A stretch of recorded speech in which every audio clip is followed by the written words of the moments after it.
Attention, the following broadcast has been approved by Outcasted OC. Viewer discretion is advised.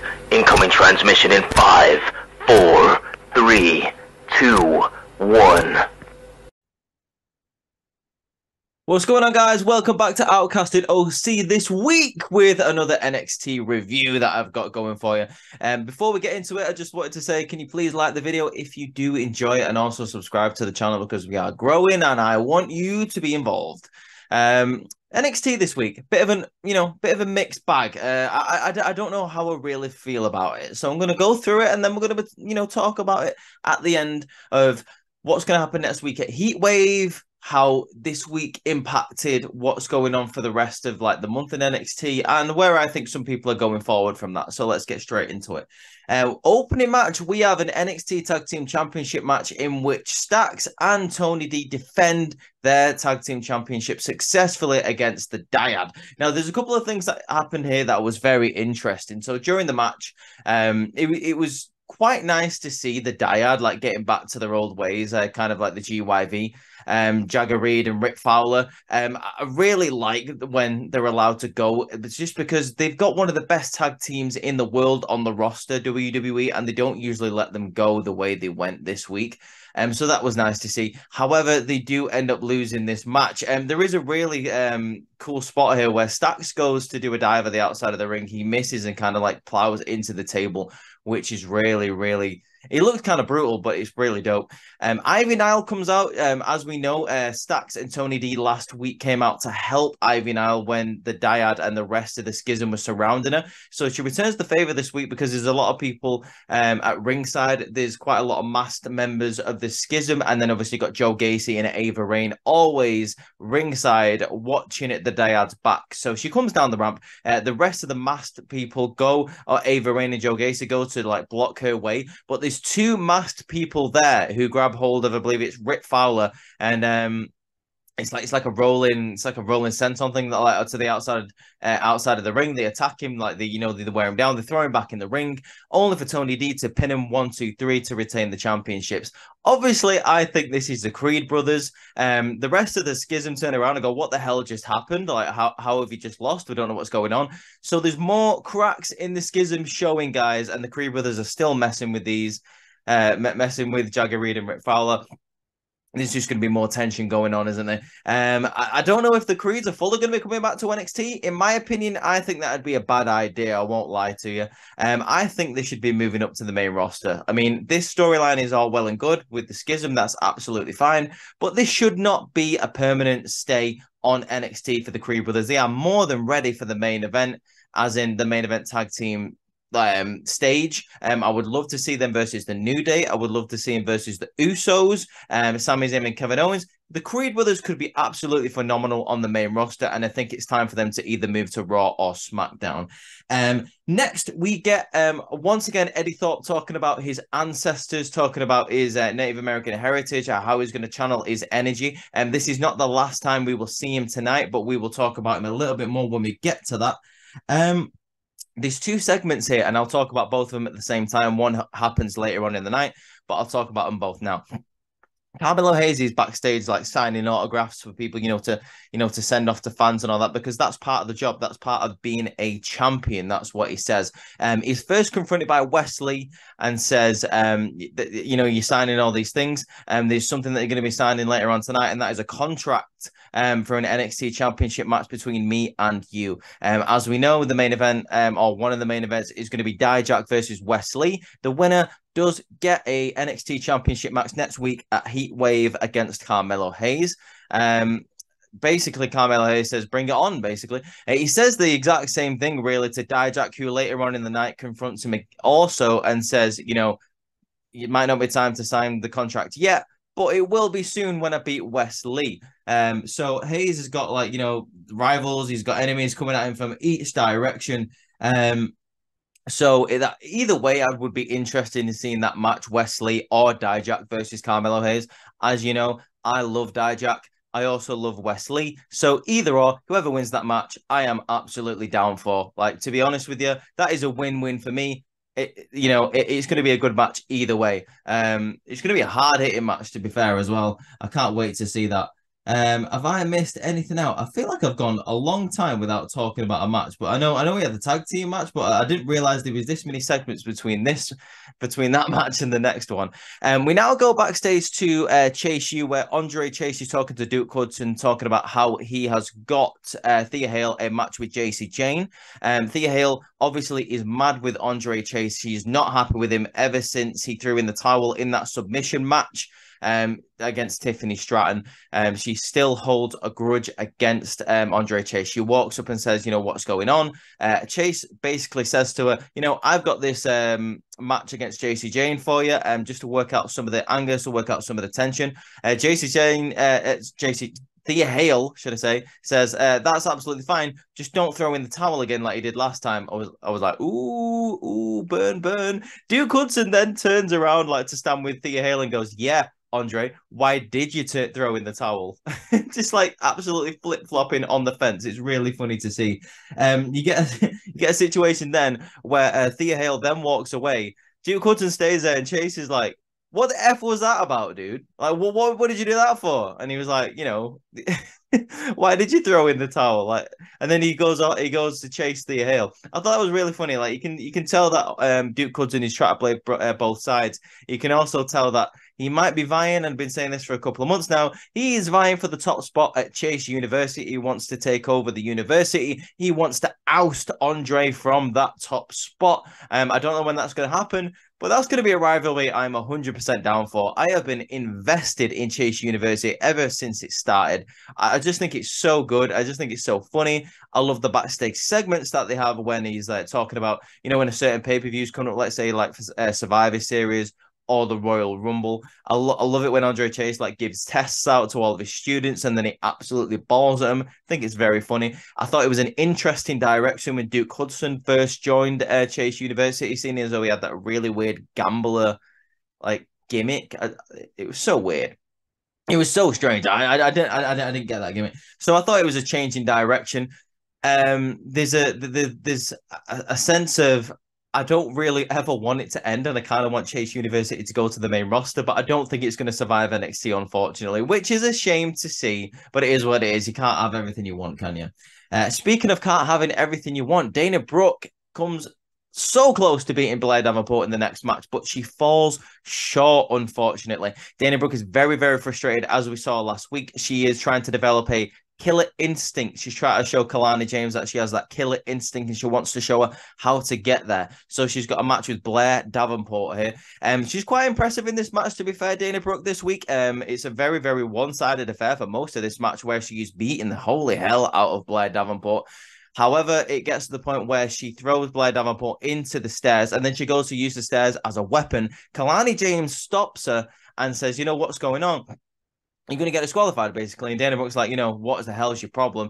She gets back into the ring to still try and take advantage, only to get a knee to the face from Blair Davenport. Blair picks her up again, hits another knee to the face. 1, 2, 3. Blair Davenport wins this match. I don't know where this is going with Dana Brooke. I think it is obviously turning into a heel run for Dana Brooke, which I'm down to see. I've not seen a heel Dana Brooke for a long, long time. Maybe it'll be a shifting character for her. Maybe it'll be the change that she needs to maybe get some momentum in NXT. But for now, I don't really care about Dana Brooke. I'm not going to lie. It's not really Dana Brooke's fault. It's more the fact that, WWE has kind of trained us to not really care about Dana Brooke, which is unfortunate, I suppose.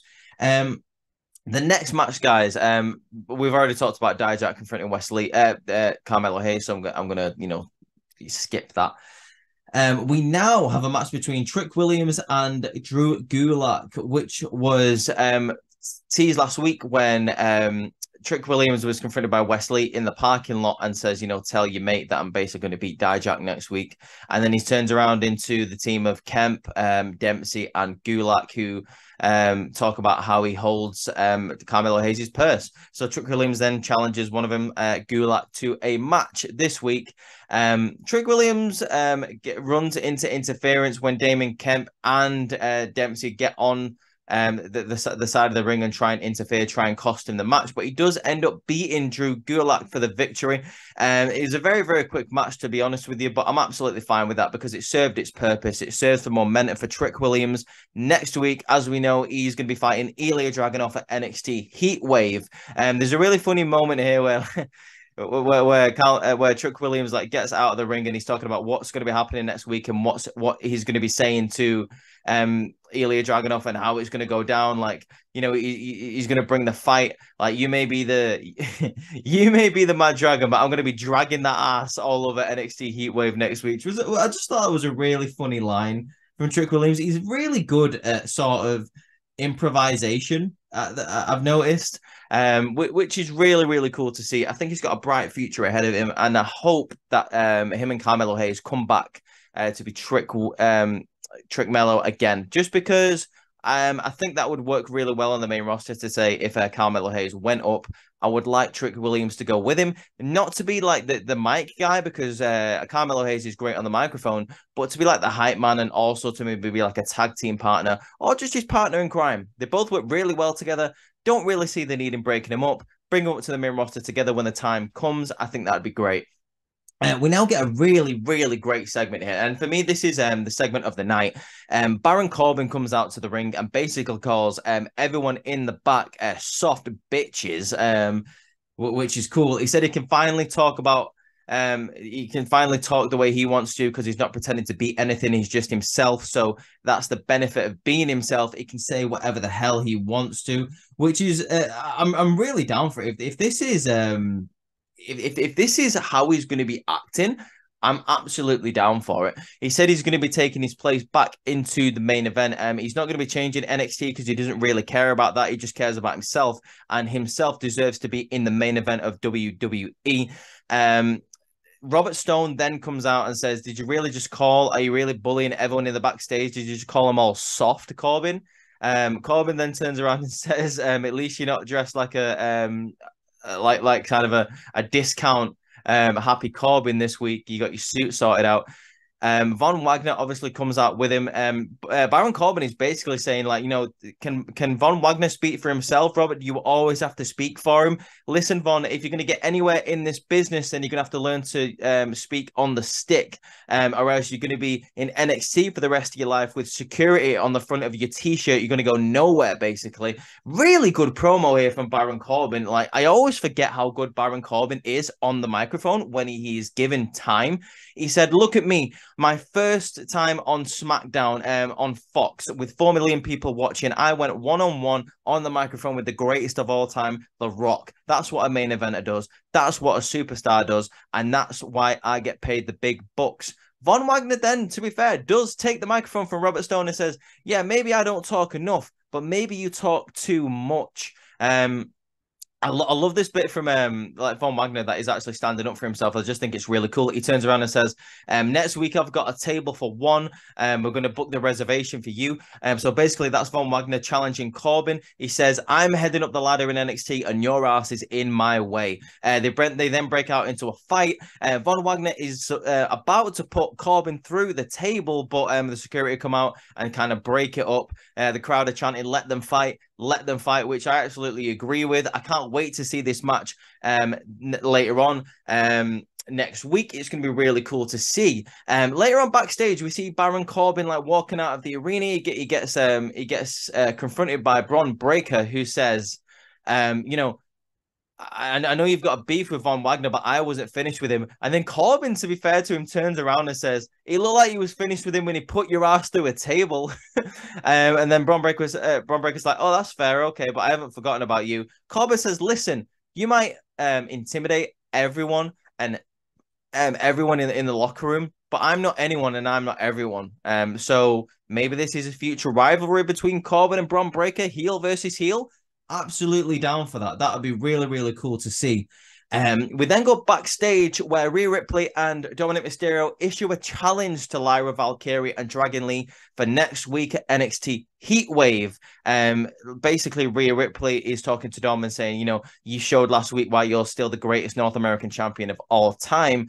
As for you, Lyra, you decided to put your hands on Mammy. Well, next week, me and Dom are going to challenge you and Dragon. You know, next week, you get what you wish for. Next week, tag team match, mixed tag team match for Heatwave. I'm excited for this. Like I say, I'm excited for the fact that Judgment Day are staying around on NXT. I think it provides NXT with a lot of good eyes on it. I think it also benefits a lot of people to work with people from the main roster like Dom and Rhea Ripley. I think it benefits Dominic Mysterio that he's getting a bit more experience in the developmental brand and working with the younger talent similar to his age, which is absolutely cool. And I think it also benefits Rhea Ripley at the moment, seeing as though the main roster really doesn't have anything for her apart from her coming out talking with the Judgment Day. She hasn't really defended that championship that she's got for a long time, so she might as well stick around and hang around in NXT while she has something to wait for on Raw or SmackDown. I think it's a travesty that she's not had really anything to work with since she's won that women's championship. But fair play to Rhea Ripley. She's killing it on NXT lately. And the rivalry that she's got going on with Lyra Valkyria is dope to see. So I am down for that. NXT Heatwave next week, mixed tag team match, Rhea Ripley and Dominic Mysterio versus Dragon Lee and Lyra Valkyria, who we see later on in the show talking about how they need to get on the same page. It's kind of funny how they don't really understand each other because you get it. Lyra's Scottish and Dragon Lee's Mexican, so they don't really understand each other. Dragon Lee, when Lyra Valkyria says, you know, we need to work together, thinks that she's asking him out on a date, and then Dragon Lee thinks that he gets called the magic taco from Lyra. That bit was weird, but the rest of it I'm down for. I'm down to see. I want to move on from this segment. That'd be really cool. Next, we get a really cool segment from Mustafa Ali where he's kind of like running, like he's campaigning to be the next North American champion. He says the last two champions haven't really held it in the prestige that it's supposed to be, with Dominic Mysterio not really representing North America as he should do. And he doesn't think Wes Lee really held it to the highest prestige either. So he deserves to be the next North American champion. He is worthy of being the next North American champion, and he rightfully should be. And he will be the crowd's North American champion. He's wearing a suit here like he's running for president. I think it's really, really cool. Like he said, when he wins the North American Championship, he will take it to a new level and he will hold it to a higher esteem than anyone else. I am down for this. Give me Mustafa Ali as a North American champion. Screw it. He should be the one to beat Dominic Mysterio because I kind of just want to see what he's going to be doing with this gimmick. Is this a new gimmick where he's going to be suit Mustafa Ali, where he's going to be running for the campaign, kind of like what Kevin Owens did when he won the United States Championship a couple of years ago, when he became like he's like, you know, the proper American champion wearing the suit. I think that's a different route to take. I think that's cool, to be fair. We now get a match between Wes Lee versus Dijak. Like I say, the winner of this match goes on to face Carmelo Hayes next week for the NXT Championship. A very, very interesting match here where you've got Dijak working on the arm of Wes Lee, and you've got Wes Lee working on the leg of Dijak. I thought this was a very interesting match where, like, Dijak is a far bigger person than Wes Lee. He should really work on the power game, to be honest with you, but he gets like thrown around quite easily by Wes Lee in this match, which I thought was quite interesting, to be honest with you. Yeah, it really looked like the size advantage and the weight advantage like bed nothing. Like he flopped and flipped around for Wes Lee, which I thought was a very interesting scenario. There's a part in this match where Wes Lee goes for the cardiac kick, and his arm gives out, obviously because Dijak has been working on it. Dijak picks him up and then goes for the feast your eyes, only for that to fail because his leg gives out because Wes Lee is working on it. So both of their strategies paying off because both people cannot hit the finishing move. There is a bit here where Dijak sends Wes Lee to the outside, starts beating on him outside, and then Eddie Thorpe comes out. Obviously, these guys, Dijak and Eddie Thorpe, have a bit of a beef going on where Dijak booted him in the face a couple of weeks ago, and ever since then, Eddie Thorpe has been gathering his strength and his energy, and he has been channeling his ancestors. So obviously Dijak does get distracted by this. He gets sent back into the ring by Wes Lee. Wes Lee hits the cardiac kick, top rope maneuver just to add a little bit more pepper on that steak. And then he gets him 1, 2, 3. Wes Lee is the new #1 contender for the NXT Championship, and it looks like the rivalry between Eddie Thorpe and Dijak is continuing, which is really cool to see because I am not finished watching that rivalry. I think it'd be interesting. Let's see. Yeah, I have already talked about the Dragon Lee and Lyra Valkyria thing. Now we go to a random match, in my opinion, which was like kind of a nothing match, really, to be honest. We have got Joe Coffey versus Tyler Bate. Apparently this happened because of a live event situation where Tyler Bate was hanging around with fans, and then Joe Coffey was angry about it and started like giving him a load of crap.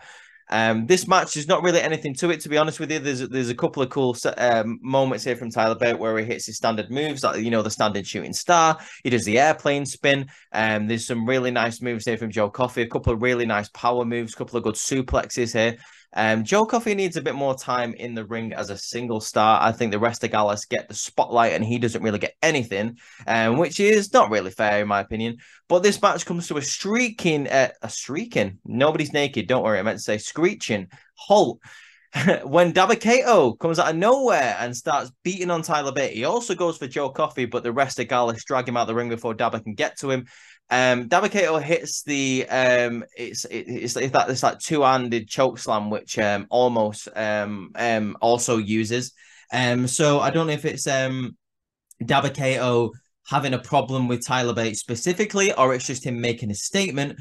But it looks like maybe we'll be getting a rivalry between Dabba-Kato and Tyler Bate. Who knows? Who knows? I don't know where Tyler Bate goes from here. I wish they would just bring him up to the main roster, to be honest with you. And I don't really know where Dabba-Kato is going from here because he disappeared for a good couple of weeks once Axiom and Reggie beat him in that handicap match. We didn't really see him after that. So only time will tell, in my opinion, for these two guys. Like I say, I would really like Tyler Bate to go up to the main roster. I think he's long overdue for that. He could have so many great matches with people on that roster. And I think, to be honest with you, he would be a really great contender to maybe challenge Gunther for the Intercontinental Championship. That'd be really nice to see. I would really like to see that. Next, guys, we get a segment that I do not care about in the slightest, but I suppose we have to talk about it for a moment, don't we? Nathan Fraser talking is what I'm talking about. I never want to see Nathan Fraser talking because he can't do it simply. He's hosting his own show. He's talking about how he beat Noam Dar for just in like the most annoying way possible. Like he's just talking about how he beat Noam Dar for the Heritage Cup. Noam Dar then appears on the screen, saves the day, to be honest with you, and starts talking about how he is still the true Heritage Cup champion. Nathan Fraser then goes, like you said it last week that you weren't the true Heritage Cup champion just to get another opportunity against me. And then he shows a clip where it's not really Noam Dar admitting that. He says, like, seeing as though you beat Ora Mensa for that. That is the original trophy, so I do want an opportunity at that. That's not him saying he isn't the actual true champion, because in my opinion, like I said last week, I agree with Noam Dar. He was the champion and he did not get beat for that Heritage Cup. So I agree with Noam Dar. I don't know, by the way, why Tyler Bate would just give that trophy back to Noam Dar, even if it is the fake, even if like we're going down the storyline of this is the fake. He literally just beat him for a Heritage Cup and then he just gives it him back apparently because Noam Dar is holding it in this segment. So Tyler Bate just give him this back when he really could have turned around to Nathan Fraser and said, let's combine them. Let's have a unification match. Like these two Heritage Cups like coming together. I thought this was weird that Tyler Bate just decided to let it go. But anyway, next week, it does look like we are having the Heritage Cup match. We're running it back. Unification match. Noam Dar versus Nathan Fraser for the Heritage Cup. Whoever wins is the true Heritage Cup champion of the universe. And I just want this to end as soon as possible because then, like, Nathan Fraser then brings out a lie button. Like every time Noam Dar says something he thinks he's lying about, he comes up with a lie thing on the screen. I thought this was pretty funny, actually. I'm not going to lie to you, but mainly that's because Nathan Fraser wasn't talking and he was using something else to make it more funny. So whenever Nathan Fraser isn't speaking, the segment gets better if we all understand that. I think that's easy enough for all of us to understand. As long as Nathan Fraser isn't talking, the segment automatically gets better. I don't know what that says about Nathan, but whatever. Let's end this. Let's go. Can we just skip past this? Thank you very much. And we now go to a very strange match between Jacy Jayne and Thea Hale. Not strange because anything strange happened in it. Strange because I missed most of this match because of the commercial break. A lot of this match happened in the commercial break. It was about a 6-7 minute match, and there was about 3.5 minutes of commercial. So, like I said, there's not much to talk about in this match, except you can tell that Jacy Jayne is improving in the ring, in my opinion. Thea Hale is always fantastic, also, in my opinion. But there is a point in this match where Jacy Jayne goes to loosen the turnbuckle. Thea Hale does not see this. Jacy Jayne then goes to throw Thea Hale into the turnbuckle, who then Thea Hale stops herself. But then Andre Chase is on the apron, trying to tell her about the turnbuckle. Thea Hale's like, "What the hell are you doing?"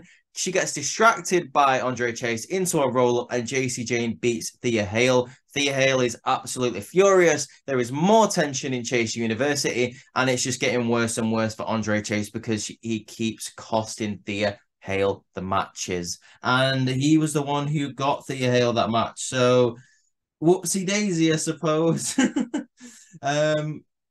What else have we got here? Oh, we've got like a bit of a backstage promo thing here from Angel Garza and Humberto Carrillo, where it's just like going over what's been happening for the past couple of weeks. The last time we saw him, like, they were like, what are we fighting for? Are we fighting for women? Are we fighting for glory? It's Humberto Carrillo talking about his familia. This was all in Spanish, so you have to read the subtitles. It's basically him wanting to, make his family proud, basically. And I think him and Garza definitely should stay together as a tag team, but become a little bit more serious. Maybe stay as Los Lotharios, but I would like to see some championships around their waist. That'd be really nice to see. Let me know in the comments what you think of that. Because I think Garza does deserve a little bit more love than he gets. And Humberto Carrillo is good, but Garza is so good in that ring. He was great when he was fighting for the Cruiserweight Championship a couple of years ago now against who was it? It was against a good couple of people. I just think that he's really underutilized on the main roster, and now he's kind of underutilized on NXT. And I really thought something was going to happen, but apparently not yet. So hopefully WWE get their act together and they do something with Humberto Carrillo and Angel Garza. That'd be really cool. We now come to the final segment, guys, with Wes Lee walking up to Carmelo Hayes and basically saying, we're not waiting until next week. I want this contract signed right now. He then walks out to the ring, gets obviously like just a wooden table. It's like a makeshift signing. Carmelo Hayes comes out and basically says, you better be careful, tread lightly, because you're going to turn me back into the person that I was. You may have been a great North American champion, Wes, but this is a whole different ball game. This is the NXT Championship. He basically says, with all these perks that I've got, with the Jets and everything, comes responsibility as the champion. He has to do things like all the signing that we've been seeing doing over the past couple of hours in NXT. Wes Lee then goes on to say, everyone doubts me.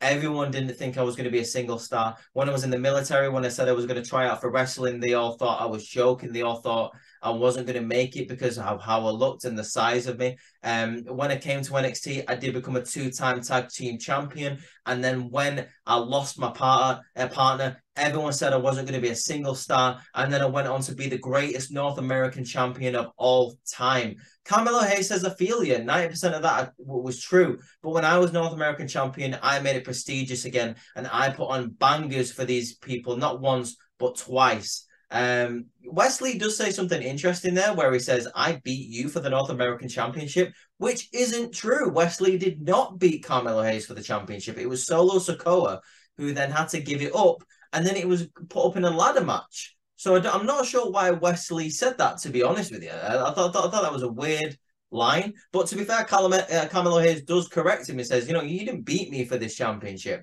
but this is the championship. And honestly, Wes, I don't think, looking at you now, that you can be him. And Wes Lee says, who says I want to be him?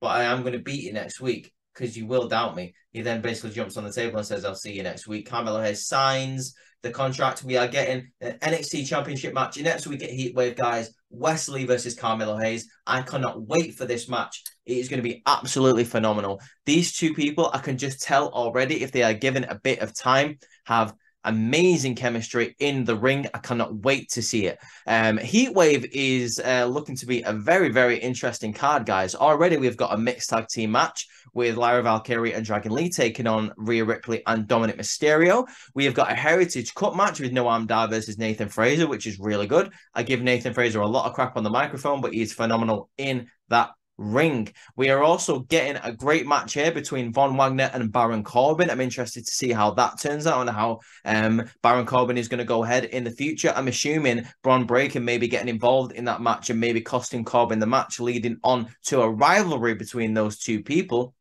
I'm interested to see if Von Wagner can pull it off.